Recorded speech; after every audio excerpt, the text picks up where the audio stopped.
আচ্ছা, তুমি করো, তোমাকে লাস্টে আমি সেন্ড করবো, দেখে নিবে। ঠিক আছে sir. Hmm.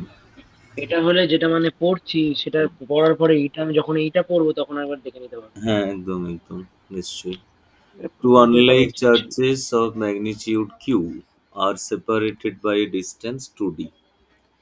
The hmm, potential at a point midway between them. মাঝখানটাই কত হবে? একটা প্লাস কিউ চার্জ আছে আর এদিকে ধরো একটা মাইনাস কিউ চার্জ আছে। টোটাল এদের মধ্যে গ্যাপটা হচ্ছে 2D, 2d। ঠিক হাফ মাঝখানটাই মাঝখানে ডি, মানে এটার থেকে ডি ডিস্টেন্স, ওটার ডি, থেকেও ডি ডিস্টেন্স, ওটা থেকে ওখানে ডি ডিস্টেন্স। পোটেনশিয়াল কত হবে? দুটো মিলে পোটেনশিয়াল কত হবে? একটা প্লাস চার্জের জন্য 1/4πε0 q/r, মাইনাস চার্জের জন্য চার্জটাই মাইনাস বসে যাবে, আর আরটা ডি, এরও আর এর ডি, জায়গায় ডি হয়ে যাবে। তাহলে জিরো এসে যাবে। হ্যাঁ। এটাই তোমাকে আসলে করতে দিয়েছে, জিরো হচ্ছে কিনা আচ্ছা, সেটাই দেখতে বলেছে। আচ্ছা। হুম। তারপর আপনার ওই ডিপিপি গুলো হয়নি, যেহেতু আমি থিওরিটা পুরো পড়ে উঠতে পারিনি। হুম। ওই 9টা ডিপিপি পাঠিয়েছিলেন, সব হুম। করতে হুম। কিচ্ছু হয়নি। আচ্ছা, এটা করবো কোশ্চেন 3। একটা ইকুইল্যাটারাল ট্রায়াঙ্গেল আছে, 2q -q চার্জ আছে। Hmm, at the center of the triangle মানে এই জায়গাটায়, ওখানটাতে পোটেনশিয়াল কত হবে? এটার থেকেও ডিস্টেন্স যদি আর হয়, এটার থেকেও আর হবে, এটার ওটা থেকে থেকেও আর আর হবে। হবে। ইকুইল্যাটারাল। ইকুইল্যাটারাল ট্রায়াঙ্গেল বলেই দিয়েছে। হুম। তো তাহলে পোটেনশিয়াল গুলো যদি আমরা লিখি প্রত্যেকটার জন্য, 1/4πε0 2q/r, তারপরে মাইনাস। দুটো দুটো মাইনাস পোটেনশিয়াল স্কেলার কোয়ান্টিটি, এখানে কোনো অ্যাট্রাকশন রিপালশন ওসব কিচ্ছু ব্যাপার নেই, ডিরেক্ট বসবে, ডিরেক্ট মাইনাস বসবে। ইলেকট্রিক ফিল্ডে যেমন ডিরেক্ট প্লাস মাইনাস আমাদের দেখতে হয়, আমাদের সেখানে দেখতে হয় সাইন, দেখতে হয় অ্যাট্রাকশন না রিপালশন, সেইভাবে ভাবতে হয়। এখানে ওসব ব্যাপারই নেই, আচ্ছা, এটা একদম এটা সিম্পল। ইজি একটু। হ্যাঁ, সিম্পল স্কেলার কোয়ান্টিটি ডিরেক্ট বসে যাচ্ছে, জিরো আনসার। সেখানে আমরা মানে বোথ চার্জের ফিল্ড এন্ড সাইন পোটেনশিয়ালটা বসাতাম জিরো। না।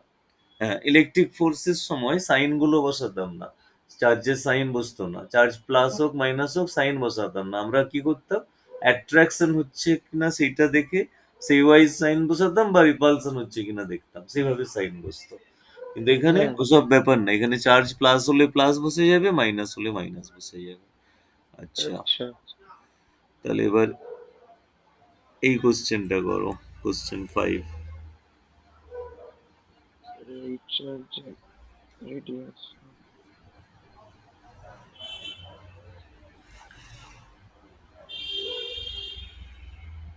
সাথে মাইনাস ছিল।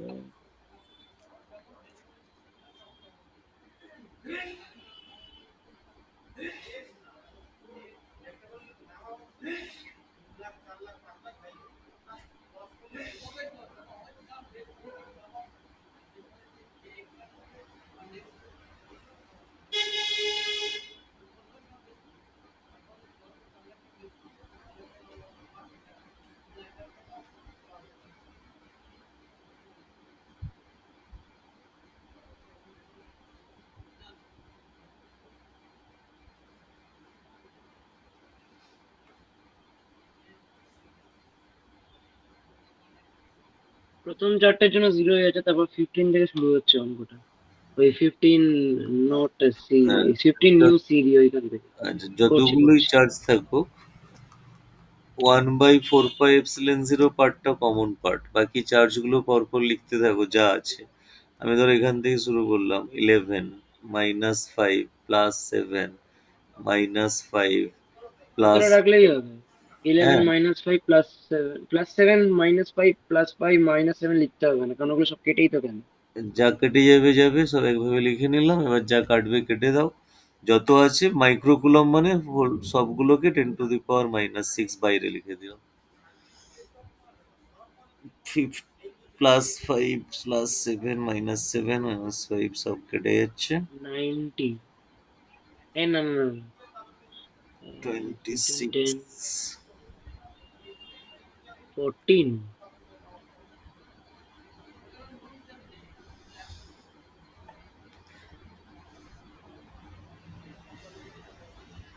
এটাতে এপসিলন আর পাই এর ভ্যালু বসাতে হবে যদি সলভ করতে হয়। এটা 9 × 10⁻৯। চার্জ, নেট টোটাল চার্জ কত আসছে? ওই তো ওটা আসছে 14। 14। শিওর তো? দেখি, +7 হ্যাঁ। -7 কেটে দিলাম, এটা কেটে দিলাম। 15 আর 7 এ 22, 22 আর 11 কোথায়? 33 আসছে তো। হ্যাঁ, 33 আসছে আচ্ছা দেখো। ওটা +7 ছিল, সরি সরি সরি, হ্যাঁ, +7 ছিল। +7 কাটছে তো, এই তো মাইনাস, একটা +7 একটা -7, একটা এবারে +5 +5 -5, এগুলো কাটছে, বাকিগুলো অ্যাড হচ্ছে। বাকিগুলো মানে 22, 28।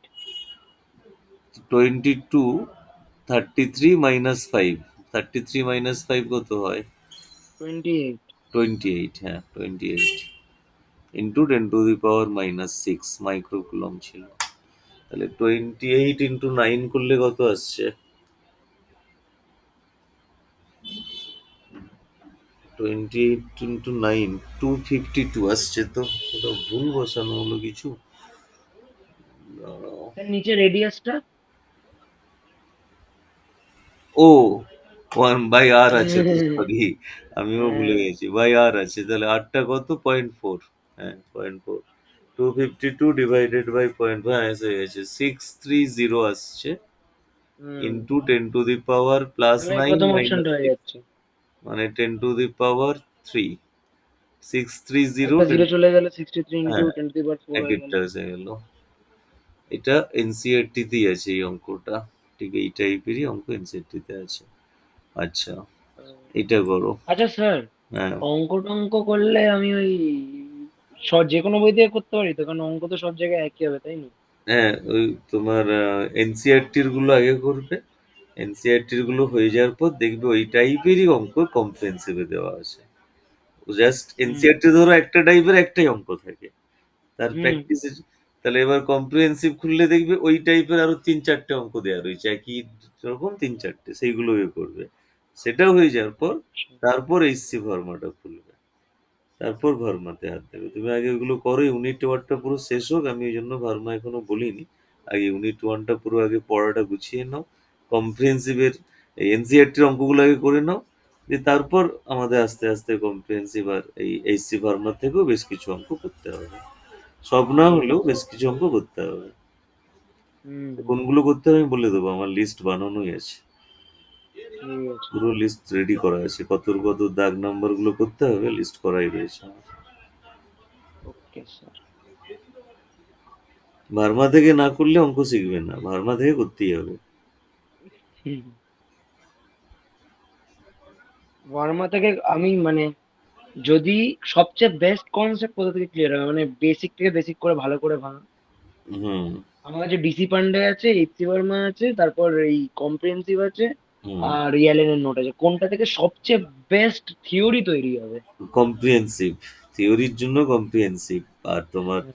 যেই টেই এন্ট্রান্স গুলোর জন্য ভার্মা, ডিসি ওয়ানডে এগুলো। মানে আমি যদি এখন কম্প্রিহেন্সিভ থেকে পুরো থিওরি পড়ে নিই, হ্যাঁ। তাহলে আমার এইচসি ভার্মা থেকে যদি আমি থিওরিটা পড়ি, সেমই থিওরি থাকবে, শুধু একটু অ্যাডভান্স, তাই তো? না, এসসি ভার্মা থেকে থিওরি পড়ারই দরকার নেই, ওতে বরঞ্চ থিওরি অনেক কিছু কমানো আছে, ওটাতে অঙ্ক করবে আচ্ছা। শুধু, ওখান থেকে থিওরি আচ্ছা। পড়তে যাবে না, থিওরি শুধু ওই কম্প্রিহেন্সিভ ব্যাস, আর আমি যে নোটস গুলো দেবো ব্যাস, ওর বাইরে কিচ্ছু একদম। করবে না। আপনি তাহলে বলতে থাকবেন, হ্যাঁ, থিওরি তাহলে আবার ওই কম্প্রিহেন্সিভেই ঘুরে চলে এলো। একদম, আর বাকি কোথাও কিছু করবে না থিওরি, বাকি বইগুলো একদম। শুধু খুলবে অঙ্ক করার জন্য, আর কোনো আর খুলবে একদম। না ছাড়া। একদম একদম একদম।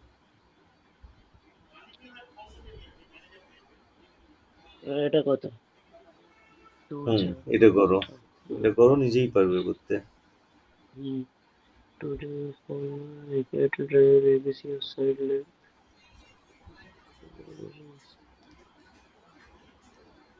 এ বি সি, এ আর বি তে চার্জ আছে, সি তে পোটেনশিয়াল বের করতে বলেছে।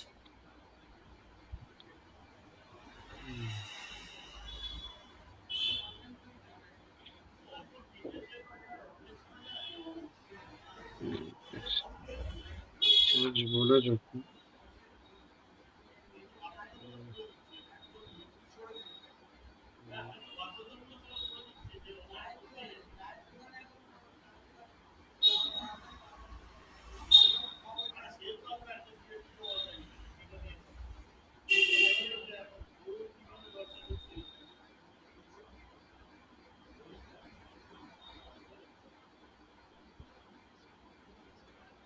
আচ্ছা, 9 × 10⁹ আমি কমন নিয়ে নেবো? হ্যাঁ, দুটোতেই আছে ওটা। ঠিক আছে। উম, উম, coin,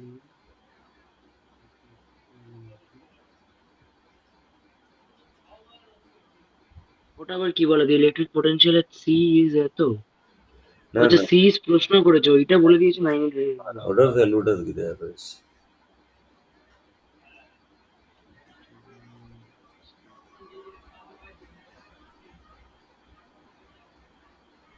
আচ্ছা, দুটো চার্জ দেওয়া আছে, এ আর বি দেওয়া আছে, তাহলে এ আর বি দিয়ে আমি তো বের করে ফেলতে পারবো, তাই না? হ্যাঁ,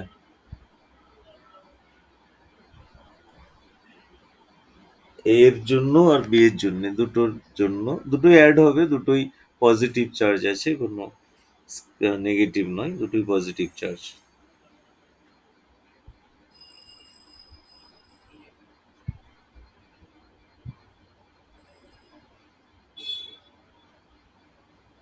এই যে 10⁻⁻6টা কি করে অ্যাড করি? এই অ্যাডিশনটা করে আপনাকে আপনাকে দেখাচ্ছি, মানে যেটা লিখেছি। হুম। শুধু একটা স্টেটমেন্টই লিখেছি, এটা ঠিক আছে কিনা, কারণ আমি অ্যাড এই তো করতে তোমার পারি না। দুটোর জন্যই 1/4πε0, চার্জ হচ্ছে দেখুন দুটোতেই একবার। একই, দুটোতেই একই চার্জ। এই একই টার্ম দুটোর জন্যই লিখবে, তাহলে ইন্টু টু করে দিলেও চলবে। এ এর জন্য ওখানে পোটেনশিয়াল তৈরি হবে যা, বি এর জন্য তাই হবে, কারণ দুটো চার্জ একই, ডিস্টেন্সও একই। কারণ ইকুইল্যাটারাল ট্রায়াঙ্গেল তো বলাই আছে, ডিস্টেন্সটাও সেম। তুমি দুটো আলাদা আলাদা লিখে অ্যাড করো বা ইন্টু টু করে দাও, তাও চলবে। ওটাই তাহলে করেছি, সেটা আপনি হুম। দিলেই হবে।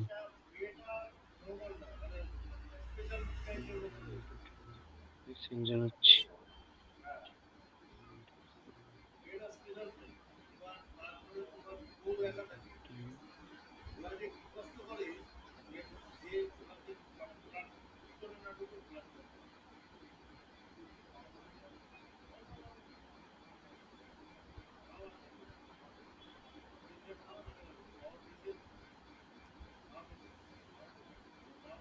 36 × 10⁴ volts। কোশ্চেন 6, আনসার 1, মানে প্রথমেরটা হ্যাঁ, বলছে। কি করে? হ্যাঁ, 9 × 10⁹ 0.2, 0.2 এর এই পয়েন্টটা উঠিয়ে উপরে 10 নেব, আর টু টু ক্যান্সেল। হ্যাঁ, তাই তো 36ই তো আসছে। কোথা থেকে এরা কি সব লিখেছে?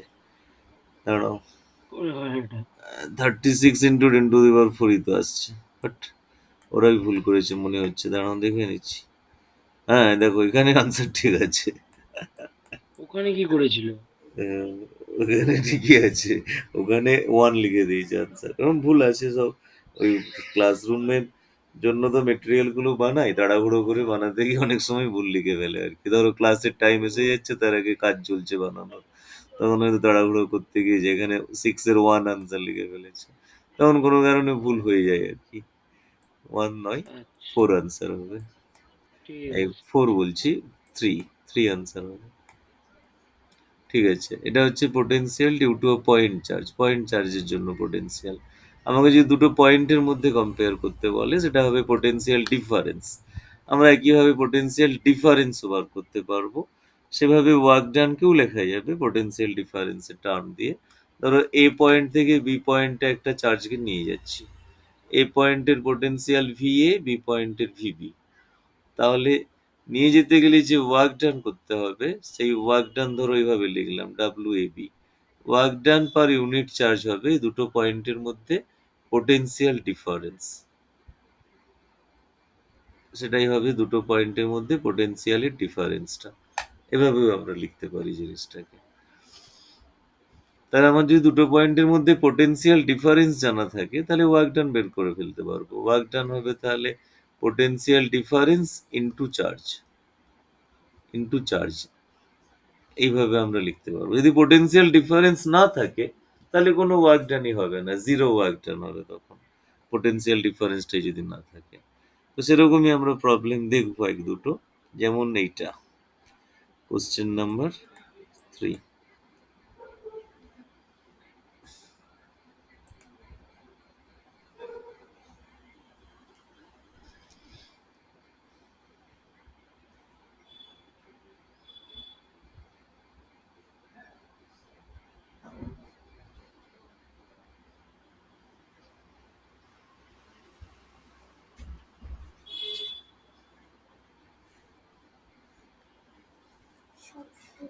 এগুলো বন্ধ হয়েছে, কেউ লক্ষ্মী হচ্ছে না, কেউ লক্ষ্মী হচ্ছে না, কি করবে আর?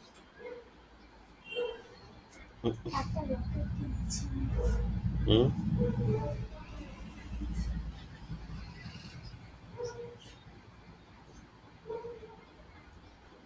স্যার আপনার আমি কোন টিমের সাপোর্টার আজকে? আজকে আজকে তো এই তো এখন সিএসকে খেলছে, CSK Mumbai, CSK supporter. Mumbai কি খেললো এটা! আচ্ছা আচ্ছা স্যার, দেখতে বসার আগে স্কোর কার্ডটা দেখলাম, বাবা! 9 উইকেট পড়েছে, কত রানে? 150 রান। হ্যাঁ, কি জঘন্য খেললো এবারে। রোহিত শর্মা না চললে চলবে না, এটা হচ্ছে ওদের প্রবলেম। রোহিত একদমই তাই। শর্মা পারেনি, বাস টিম গুটিয়ে গেছে। রোহিত তো কোনো শর্মা, ব্যাপার না এটা তো। বাকিরা একটু এবারে যদি আরসিবি জেতে স্যার, পুরো ইন্ডিয়াতে মানে আরসিবি ফুড সাপোর্টার যেন ফেস্টিভ্যাল কত হয়ে যাবে। কলকাতাতে, তুমি কালকে বলছিলে কলকাতা আরে আমার বন্ধুগুলো প্রচুর সাপোর্টার। কালকে মাঠে যে জকি থাকে, সে জকি অ্যানাউন্স করছে জিতবে কে, সে এক্সপেক্ট করছে যে আর আনসার আসবে কে কে আর, সবাই বলছে তাহলে আরসিবি, আরসিবি, আবার কে? হ্যাঁ। আরসিবির নামটাই তখন বেশি করে বলছে। আর 17 বছর ধরে ট্রফি জেতেন, এবার তো এক্সপেক্ট করবেই। সেটা নয়, ওই সব কোহলির জন্য ফ্যান বেসটা আছে আর কি, নাহলে সেটা ঠিক, কোহলি যেদিন ছেড়ে দেবে আরসিবি সেদিন শেষ। তা কেউ কেউ ঘুরেও দেখতো না, কোহলির জন্য ফ্যান একদমই বেসটা তাই। আছে। সে ছাত্র ট্রফি না জিতলেও ওই জন্য রয়েছে ফ্যান বেসটা, নাহলে থাকতো না। অনেক বড় বড় সেটাই। স্টার প্লেয়ার খেলে গেছে যদিও আরসিবিতে, কিন্তু ফ্যান বেসটা সেই হুম। কোহলির জন্য আছে আর কি। একদমই তাই। চেন্নাইয়েরও একই ব্যাপার, ধোনি আছে তাই ফ্যান হ্যাঁ, বেসটা আছে, নাহলে ধোনি কোনো তো কোহলির নাতির সাথে মনে হয় খেলবে, মনেই হচ্ছে। আজকে বলেছে তো, ওই বলেছে যে আমি আমাকে সিএসকে ম্যানেজমেন্ট জোর করে হলেও মাঠে নামিয়ে দেবে এনে, তাই যতদিন পারবো আমি খেলবো। তার মানে ও বুঝিয়ে দিয়েছে খেলবেই আর কি, এটা হচ্ছে ব্যাপার। ও ওকেই আকাশ বলেছে। কোহলির সাথে আগে খেলবে, এবার বুঝতেই তারপর ও পেরেছি। দেখছে বাকিদেরকে দেখে শিখেছে। ধরো সেদিন ওই কিছুদিন আগে যে লিজেন্ড লিগ হলো, সচিন টেন্ডুলকর এই বয়সেও ফাটিয়ে দিচ্ছে, যে সব শট গুলো খেলছিল, সেটাই, দেখেছি এক্সেলেন্ট সব কি শট, সব খেলেছি। একদম ক্রিকেটের যা শট হওয়া উচিত, পারফেক্ট শট গুলো চোখ এই বয়সেও খেলছে 52 এজে। তাহলে ও দেখছে সেটাই যে তো ওর বড় ব্যাপার। হ্যাঁ, যে এই এজে 4-5 ওভার তো ব্যাট করার কেস, টি-20 মানে 4-5 ওভার ব্যাট করার কেস, সেটুকু তো ফিটনেস দিয়ে করেই দেওয়া যাবে। মানে সচিনও চাইলে আরো 2-4 বছর খেলতেই পারতো, কিন্তু ওর একটু মনে হলো যে ইন্টারন্যাশনাল যখন খেলবো না, তাহলে আমি এত বড় একটা লিজেন্ড প্লেয়ার, আমি হুম। ইন্টারন্যাশনাল ছাড়ছি, অথচ টাকার জন্য সবাই বলবে টাকার জন্য আইপিএল খেলছে ইন্টারন্যাশনাল ছেড়ে দিয়ে। সেটাই আর সেটাই। ওই জন্য ও কি করেছে একসাথে সবগুলো থেকে রিটায়ারমেন্ট, কিন্তু চাইলে টি-20টা পারতোই খেলতে, আরো 2-4 বছর পারতোই, কারণ ওখানে তো 4-5 ওভারের কেস, বিশাল ফিটনেস লাগে না। সে বলছি সচিনের আজকে সকালে আর ভার্সেস এসআরএইচ ছিল, হুম হুম, তবে সেটাই ছিল। ওই বাচ্চাটা খেলেছে? কি জানি, আমি দেখিনি। না, খেলেনি, ওকে নেয়নি, ভালো হয়েছে নেয়নি। কেন নেবে ও 13 বছরের একটা ফিজকে, 13 বছর না, 18 বছরের বাচ্চা। ওগুলো হাইপে ঢুকে গেছে, দেখবে আর খুঁজেই পাওয়া যাবে না। এর আগেও ইন্ডিয়ার সব আন্ডার 19-এর বেশ কিছু প্লেয়ার নিয়ে বিশাল হাইপ উঠেছিল, যেমন কি নামটা বেশ এখন ইউএসএ চলে গেছে, ইউএসএ টিমের হয়ে খেলবে বলে দিয়ে, সেখানেও চান্স পায়নি। কি নামটা দাঁড়াও, ইন্ডিয়া আন্ডার উন্মুক উন্মুক চাঁদ, আন্ডার 19-এর ক্যাপ্টেন ছিল। হুম। দেশও ভেবেছিল বিশাল বড় প্লেয়ার আসছে, একটা বিশাল বড় ব্যাপার। আর একটা কি বাবা অপরাজিতা বলে একটা সাউথের একটা প্লেয়ার, বাবা বিশাল। অপরাজিতা। হ্যাঁ, অপরাজিত বলে বিশাল সব 6-4 মারছিল আন্ডার 19-এ। দেখে সবাই বললো এই তো নেক্সট কোহলি এসে গেছে, নেক্সট সচিন এসে গেছে, এরকম ব্যাপার। দিয়ে আর খুঁজে পাওয়া যায় না, এখন স্টেটের টিমই চান্স পায় না ও, এ তামিলনাড়ু স্টেট বাবা, টিমই চান্স পায়নি আর। ও তো বাবা! এরকম হাইপ হয়ে যায় অনেক সময় আর কি। সেটা জেনারেলি দেখা গেছে ওই হাইপ গুলো পরে আর খুঁজে পাওয়া যায় না। ম্যাক্সিমাম কেসে এরকমই হয়। দেখা যাক, পাওয়া গেলে তো ভালো, ইন্ডিয়ারই প্লেয়ার আসবে, পাওয়া গেলেও ভালো। হ্যাঁ, সেটা ঠিক। বরং যাদেরকে নিয়ে হাইপ থাকে না টিমে আসে, দেখা যায় দারুণ করে দেয়। যেমন ধরো জয়সওয়াল, কোনো হাইপ হুম, ছিল হুম, না, হুম, কিছু হুম। ছিল না, টিমে সিলেক্ট কি হলো, পাঠিয়ে কি দিল। ছেলে মাইরি! হ্যাঁ, টিমে পাঠিয়ে দিল, বিশাল একটা কোয়ালিটি প্লেয়ার তৈরি হয়ে গেল। দেখা যাক কতটা কি হয়।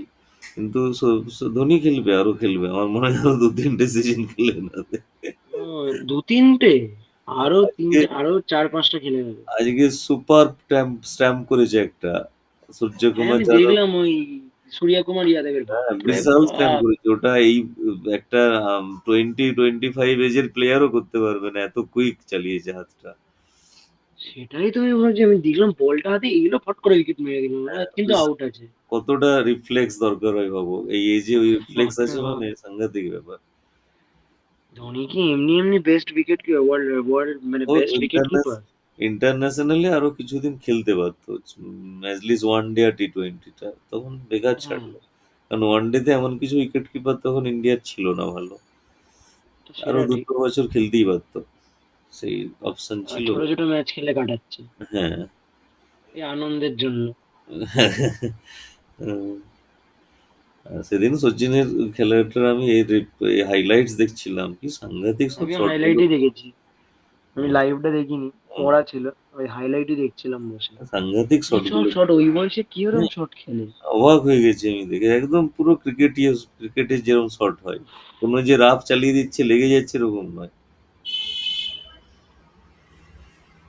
ওটা তো সচিনের মধ্যে কোনোদিনই ছিল না যে চালিয়ে দিলেই লেগে যাবে, খেলে খেলে ফেলেছে, ওরকম ব্যাপারটা কোনোদিনই এই ছিল না। বয়সে এসে অনেক যারা খেলে, আর অন্য যারা খেলছিল, তারা নর্মাল একটা যা হোক করে চালিয়ে দেওয়া খেলা, কিন্তু ও দেখছে একদম পুরো ক্রিকেট ফলো করে যেমন শট হয়, যেন মনে হচ্ছিল সেই 30 বছর 34 বছর বয়সে সচিন খেলছে, এরকম মনে হচ্ছিল দেখে ও, খেলাটা। মারাত্মক শট গুলো। যুবরাজ সিংও খেলছিল তারপরে ফাইনাল ম্যাচটাই, সেটা ও বেশ হুম, কয়েকটা হুম। শট মারলো, দারুণ শট দেখলাম। যুবরাজ সিংও ভালো খেলছিল, কি হ্যাঁ। বলি, সব এক একটা তাগড়া তাগড়া প্লেয়ার ছিল আমাদের। আচ্ছা, তাহলে এটা হ্যাঁ, হচ্ছে এটা তোমার পোটেনশিয়াল টোটাল ডিফারেন্স, গুলো। Work done per unit charge. Work ডানটা দেওয়া রয়েছে, চার্জ দেওয়া আছে, বসিয়ে দাও, আনসার হয়ে যাবে।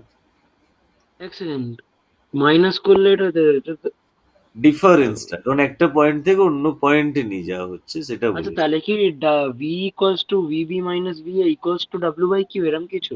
না, তুমি ডিফারেন্স এমনি ভিভি মাইনাস ভিও লিখতে পারো, ওটাকে ভিও লিখতে পারো, অসুবিধা নেই। হ্যাঁ, এটাই আমি ভাবছিলাম, আমি বুঝতে পারলাম না প্রথমে।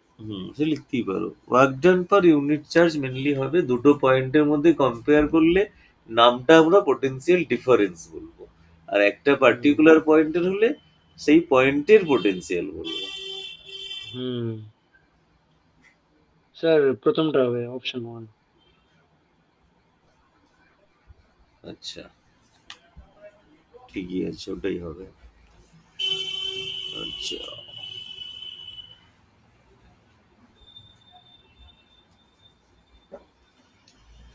এইটা করবো, কোশ্চেন 5। ওই তো equals to F by Q দিয়ে বার করবো আগে।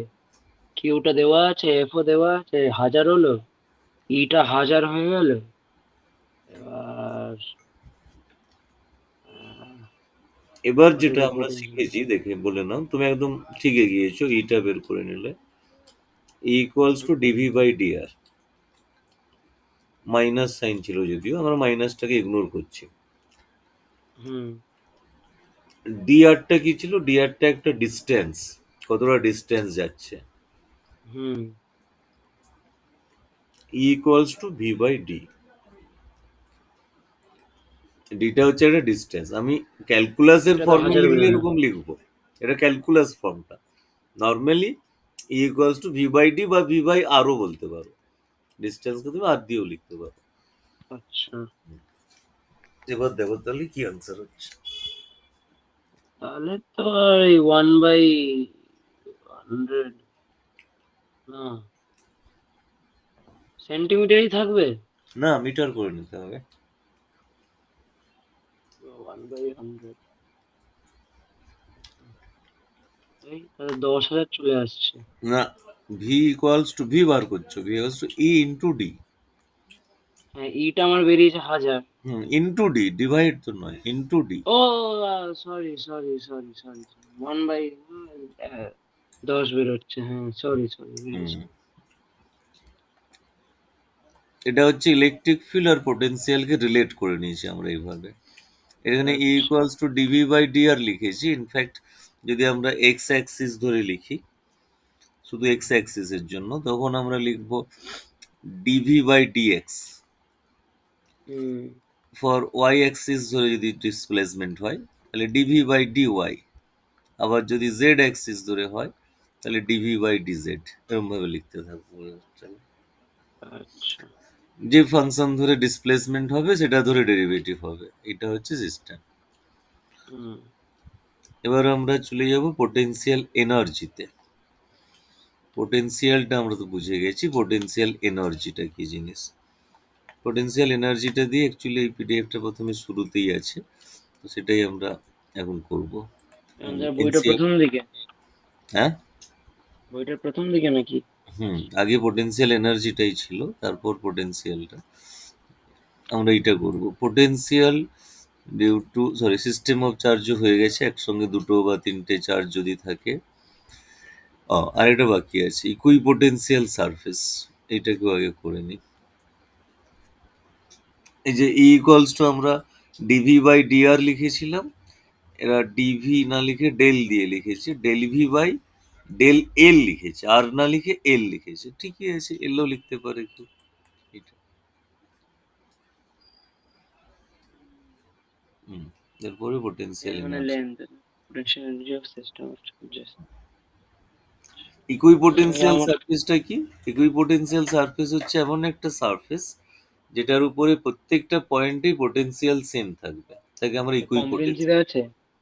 হুম, ওখানেও আছে খুঁজেই পাচ্ছি না। ইকুইপোটেনশিয়াল। একদম শেষ দিকে আছে।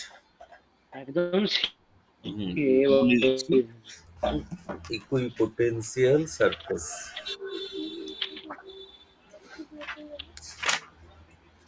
হ্যাঁ, এই তো ইকুইপোটেনশিয়াল সারফেসেস। হুম, একটা ভেরি ইম্পর্টেন্ট কনসেপ্ট একটা ওটা, ইকুইপোটেনশিয়াল সারফেস। দেখবে ওর প্রপার্টিস গুলো লেখা আছে, চারটে প্রপার্টিস লেখা আছে। No work is done in moving a charge on an equipotential surface. কেন ওয়ার্ক ডান কি করে হবে? যদি পোটেনশিয়ালটাই একই থাকে তাহলে তো পোটেনশিয়াল ডিফারেন্সটাই জিরো।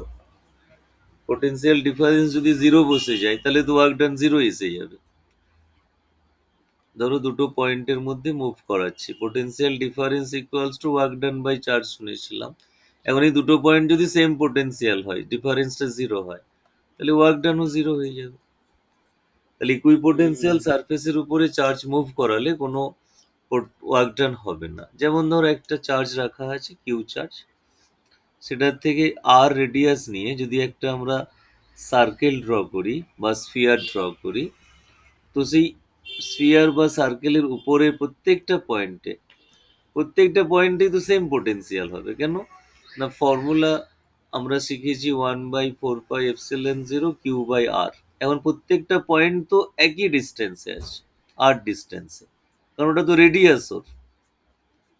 তাহলে চার্জটা একই, রেডিয়াসটাও একই, তাহলে প্রত্যেকটা পয়েন্টই সেম পোটেনশিয়াল হবে, কোনো পোটেনশিয়াল ডিফারেন্সই থাকবে না। তাহলে ইকুইপোটেনশিয়াল সারফেসে চার্জ মুভ করালে কোনো ওয়ার্ক ডান হয় না। এরকমই কতগুলো ইকুইপোটেনশিয়াল সারফেস ড্র করা আছে। যদি এরকম ইউনিফর্ম ইলেকট্রিক ফিল্ড হয় তাহলে ইকুইপোটেনশিয়াল সারফেস গুলো হবে এরকম এক একটা প্যারালাল প্লেটের মতন। আর যদি পয়েন্ট চার্জ হয় তাহলে পয়েন্ট চার্জকে সারাউন্ড করে যে স্ফিয়ার গুলো ড্র করা যাবে, সেই প্রত্যেকটা স্ফিয়ারই হবে ইকুইপোটেনশিয়াল সারফেস। আর ইলেকট্রিক লাইন্স অফ ফোর্স গুলো ইকুইপোটেনশিয়াল সারফেসের সাথে পারপেন্ডিকুলার থাকবে। E is always perpendicular to the surface of equipotential. এটা হচ্ছে আর একটা ইম্পর্টেন্ট প্রপার্টি, দেখো ওখানে লেখা আছে। 2 নম্বর প্রপার্টিজ অফ ইকুইপোটেনশিয়াল সারফেসেস, 2 নম্বরটা পড়ে দেখো। Electric lines of force and the equipotential surfaces constitute a mutually perpendicular network বলে একটা কথা লেখা আছে, দেখো। দেখতে পেয়েছো? কোন ওই এটাতে? হুম, কম্প্রিহেন্সিভ। উম, হুম হুম হুম। হুম, তারপরে 3 নম্বরটা লেখা আছে equipotential surfaces can not intersect each other. তারা ইয়েস। ইন্টারসেক্টও করবে না, এক একটাকে আরেকটাকে ক্রস করবে না, কারণ আমরা আগেই পড়েছি ইলেকট্রিক ফিল্ড লাইন্স গুলো ক্রস করতে পারে না। তাহলে তাদের পারপেন্ডিকুলার প্লেন যারা, তারাই বা কি করে ক্রস করবে? সামান্য তারা একটা আলাদা আলাদা কনসার্ন আছে। সেপারেট প্লেন হবে। আচ্ছা, হুম। ইকুইপোটেনশিয়াল সারফেস গুলো যেখানে ক্লোজ থাকবে, তার মানে সেখানটা স্ট্রং ফিল্ড বোঝাবে। ওটা 4 নম্বর প্রপার্টিতে লেখা আছে। 4 নম্বর প্রপার্টিজে ওটা হ্যাঁ। বলা আছে। সেখানটা স্ট্রং ফিল্ড তৈরি হবে, আর যেখানে ক্লোজ থাকবে না সেটাতে ফিল্ডটা উইক ফিল্ড হবে। এই কনসেপ্ট ধরেই আমাদের এখানে কোশ্চেন আছে। ধরো এইটা কোশ্চেন 1, কি অ্যান্সার হবে?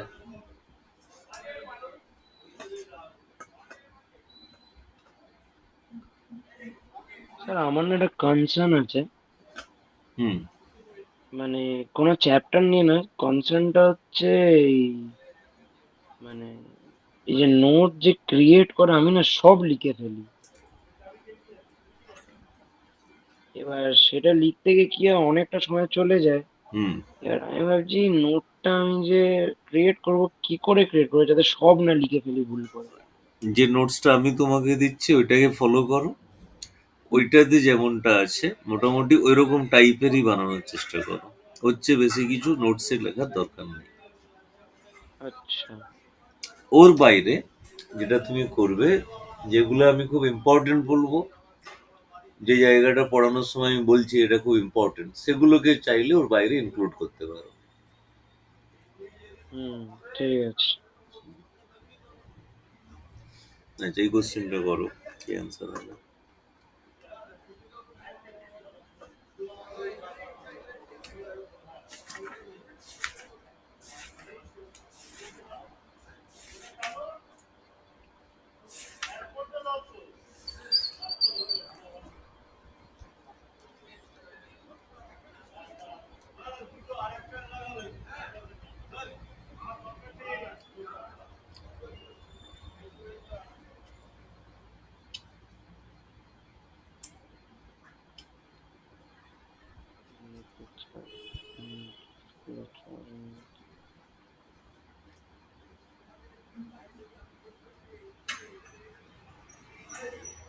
Minimum along path B, AB। হুম। কেন? চোখে দেখে মনে হচ্ছে। না, ওইটা লজিক নয়। একটু আগে যেটা শেখালাম সেইটা কাজে লাগাও। প্রত্যেকটাই একই হবে, জিরো হবে। কেন? সবকটা পয়েন্টই তো ইকুইপোটেনশিয়াল সারফেস। এই চার্জ থেকে তো সবাই একই ডিস্টেন্সে আছে। সেটা ঠিক। তাহলে ওয়ার্ক ডানই হবে না, জিরো ওয়ার্ক ডান হবে। Zero along each path। হুম, ইকুইপোটেনশিয়াল সারফেস তো প্রত্যেকটাই। ও,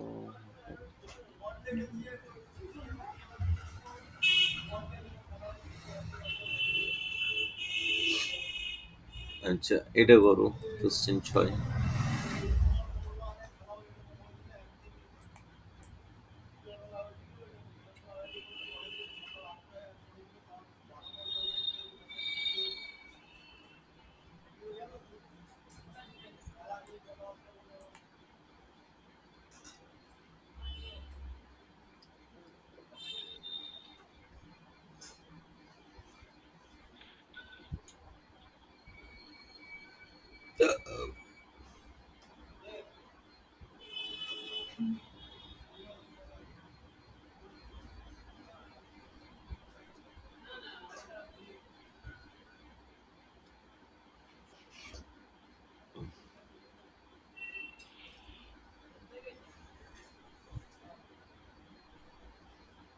এটা কি করে করবো?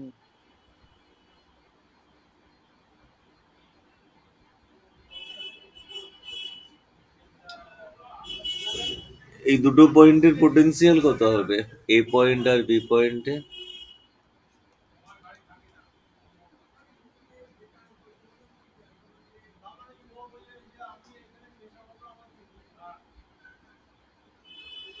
এই পয়েন্টের তো পোটেনশিয়াল তো না চার্জ দেওয়া আছে।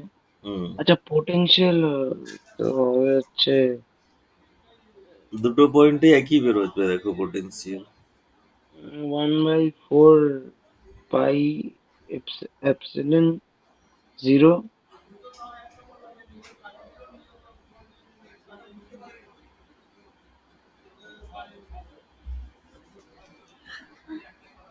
সেটা একটু করে দিন তো, আমি ঘিরেছি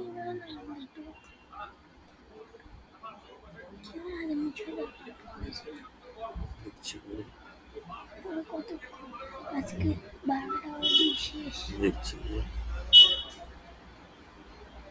সেটা একটু করে দিন তো। দুটো পয়েন্টের একই পোটেনশিয়াল, তাহলে একই পোটেনশিয়াল হলে ওয়ার্ক ডান জিরো এসে যাবে। কেন? ওয়ার্ক ডান হচ্ছে চার্জ ইন্টু পোটেনশিয়াল ডিফারেন্স। দুটো পয়েন্টেরই পোটেনশিয়াল তো same, 1/4 pi epsilon zero Q by এই ডিস্টেন্সটা এ, বি ওরও ডিস্টেন্সটা এই দেওয়া রয়েছে, তাহলে একই পোটেনশিয়াল হবে। পোটেনশিয়াল ডিফারেন্স নেই, তাহলে ওয়ার্ক ডান জিরো। হুম।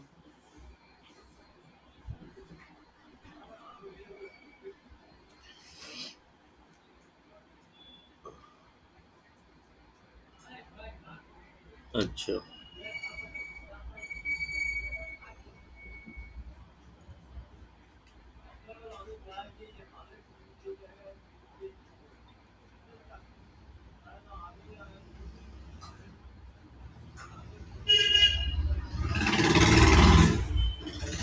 পোটেনশিয়াল এনার্জি যেটার কথা বলছিলাম, ধরো আমার এখানে একটা চার্জকে বসিয়ে রাখছি কিউ 1। প্রথম চার্জটা বসানোর জন্য কোনো ওয়ার্ক ডান করতে হবে না, কারণ আগে কোনো চার্জ নেই যার এগেনস্টে কোনো ওয়ার্ক ডান করতে হচ্ছে, তাই জন্য ওয়ার্ক ডান জিরো। এরপর আমি ওই চার্জ থেকে R12 ডিস্টেন্সটার নাম দিলাম, এই জায়গায় একটা চার্জ নিয়ে আসছি বাইরে থেকে, কিউ 2 চার্জ নিয়ে আসছি। তাহলে কত ওয়ার্ক ডান হবে? না, ওয়ার্ক ডান হবে কিউ 1 যে চার্জটা ছিল তার যে পোটেনশিয়াল, সেই potential into charge Q 2। Q 1 এর জন্য পোটেনশিয়াল কত? 1/4 pi epsilon zero Q 1/R12 into Q 2। এইটা হবে ওয়ার্ক ডান, এটাই হচ্ছে পোটেনশিয়াল এনার্জি হয়ে স্টোর হবে ওখানে।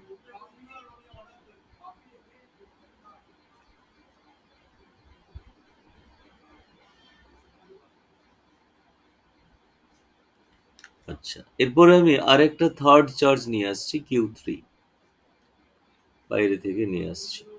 তার জন্য দুটো চার্জের এগেনস্টে ওয়ার্ক ডান করতে হবে, কারণ অলরেডি কিউ 2 আর কিউ 1 আমার এখানে এসে বসে গেছে।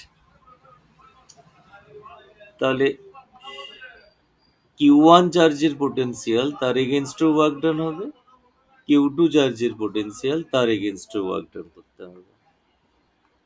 হুম। এই ডিস্টেন্সটার নেমিং করলাম R13, আর এইটার নেমিং করলাম R23, 2 থেকে 3-এর মধ্যে। 1/4 pi epsilon zero Q 1 Q 3 by R13, এটা হচ্ছে 1/4 pi epsilon zero Q 2 Q 3 by R23। তাহলে টোটাল কত ওয়ার্ক ডান হচ্ছে? প্রথমেরটার জন্য জিরো, তারপরেরটার এইটা, তারপরেরটার দুটো আসলো, কারণ দুটো চার্জের এগেনস্টে ওয়ার্ক ডান। এরকম আরো যদি বসাতেই থাকি, এটা চলতেই থাকবে। এই ওয়ার্ক ডানটা অ্যাজ এ এনার্জি স্টোর হয়। আমরা তিনটের জন্যই আগে লিখলাম ইকুয়েশনটা, এইরকম ইকুয়েশন আসছে।